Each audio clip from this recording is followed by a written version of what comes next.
comment déterminer la dérivée d'un quotient de deux fonctions dérivables. Dans cette vidéo, on va voir comment est-ce que l'on peut dériver une fonction qui s'écrirait comme un quotient de deux fonctions u et v qui seraient dérivables sur un même intervalle i. Là encore, il ne faut pas tomber dans un piège qui ferait croire que la dérivée d'un quotient, c'est le quotient des dérivées. Et là, cette formule serait totalement fausse. Donc, comment est-ce que l'on dérive le quotient de deux fonctions dérivables ?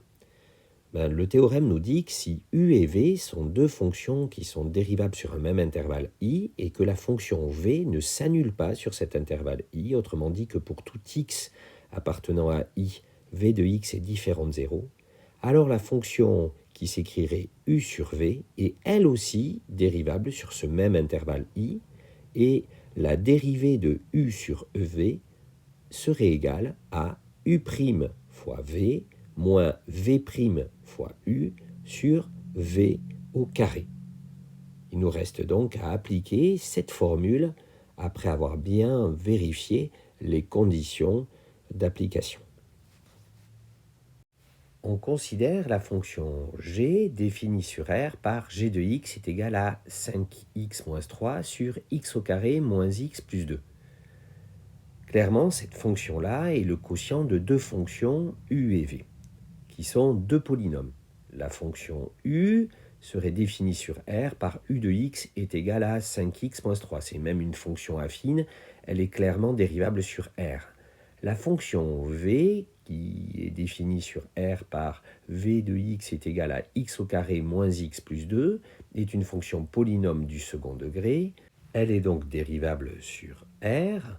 De plus, ce polynôme du second degré ne s'annule jamais. En effet, si on calcule son discriminant, il vaut moins 7.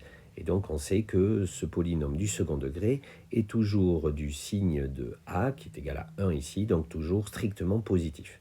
Donc, on est bien dans le cadre du théorème. Les fonctions u et v sont deux fonctions dérivables sur R. La fonction v ne s'annule pas sur R. Et donc, g est bel et bien dérivable, elle aussi, sur R. Et g' de x va être égal à u' de x fois v de x moins v' de x fois u de x sur v de x au carré.